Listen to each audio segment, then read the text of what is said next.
You know, when you go to a restaurant, you buy the house wine, but it's not quite nice enough and you want to go up a little bit in terms of premiumness? Well, that's what the new Audi A1 is to the Volkswagen Polo. They both share a platform, and today we're going to see whether the A1 is worth the step up in price.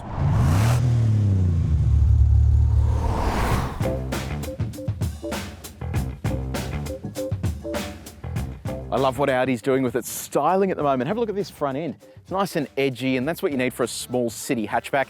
Now, when I say small, it's kind of not true because the A1 has grown. It's 56 millimeters longer, but more importantly, the wheelbase has grown by 94 millimeters. The wheelbase is the space between the front and the rear wheels. That means you get more interior room as well, which is something the A1 was desperately lacking before this completely new platform. Now, in terms of pricing, there's three different variants. You've got the 30, the 35, and the 40 TFSI. This one right here is the 35 TFSI, which is the mid-spec. Pricing kicks off from $35,290 plus on-road costs. But this one also has the style pack, which is LED lights at the front and rear, plus the bigger 18-inch alloy wheels. What I love the most about the new A1, though, is the interior, and that's where Audi has really stepped up the game.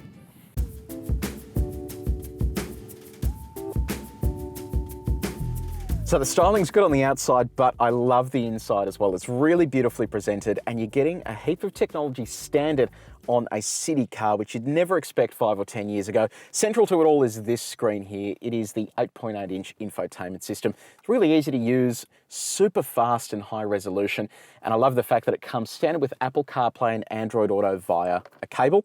You also get wireless phone charging, which means you can just slot your phone down there. And then on top of that, you have USB-C and also USB connectivity. So they're kind of future-proofing the cabin for you.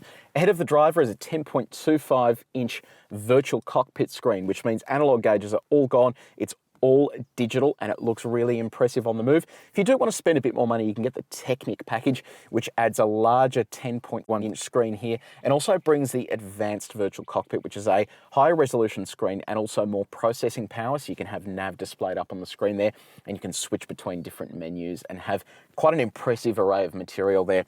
The rest of the cabin is fairly straightforward. You've got single zone climate control, which I'm not a huge fan of. I would have thought in this price bracket you could at least have automatic climate control.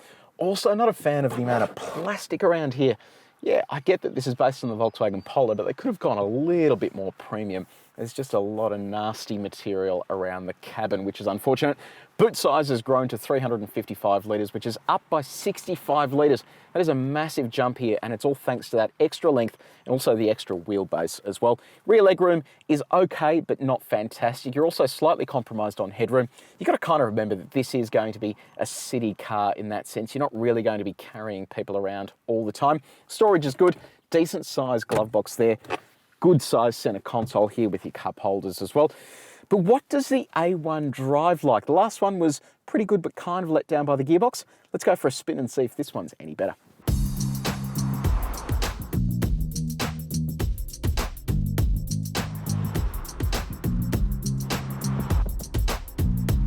So we know that the A1 shares a platform with the Polo. The Polo is one of the better riding small cars in its segment. Volkswagen focuses on a really soft ride that is very comfortable.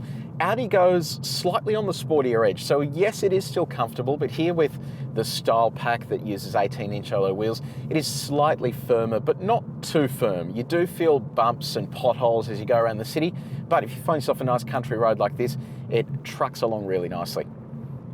Being a small car, visibility out the cabin is fantastic. So at the front here, I can see really well. At the back, that small window envelope is small, but it's not terribly bad.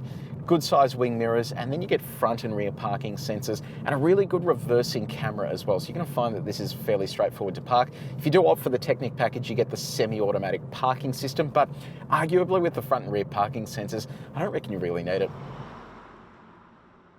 Let's talk about the dual clutch gearbox. So I found myself a hill here. This is where these gearboxes really struggle.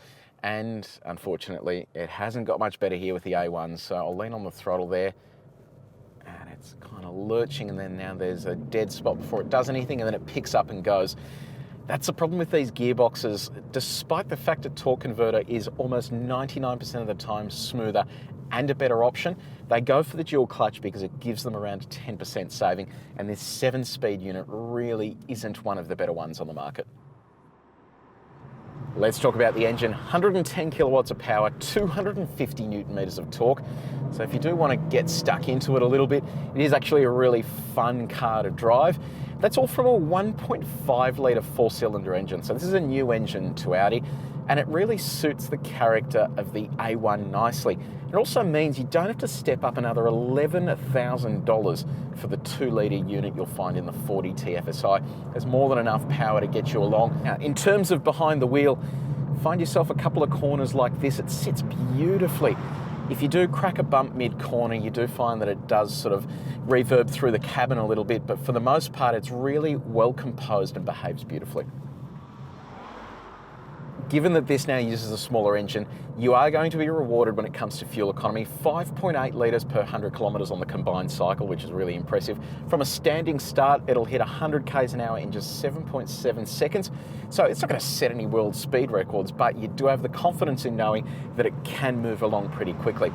The thing that I love the most, though, about this package and what Audi has done to really differentiate itself from old Audi, as I like to call it, is cap price servicing. So you can now prepay for 3 years or 5 years of servicing for around $1,400 it starts from for the 3-year package. And that means you know with confidence that for the next 3 or 5 years exactly what the service is going to cost you. This latest version of Audi's MMI system enables voice control both through the car but also through your phone.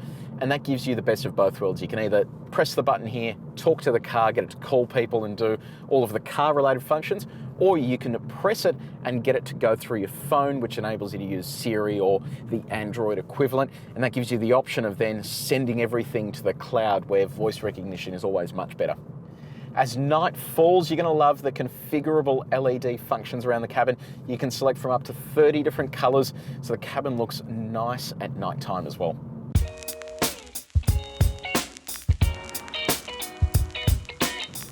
That's been your first look at the Audi A1 35 TFSI.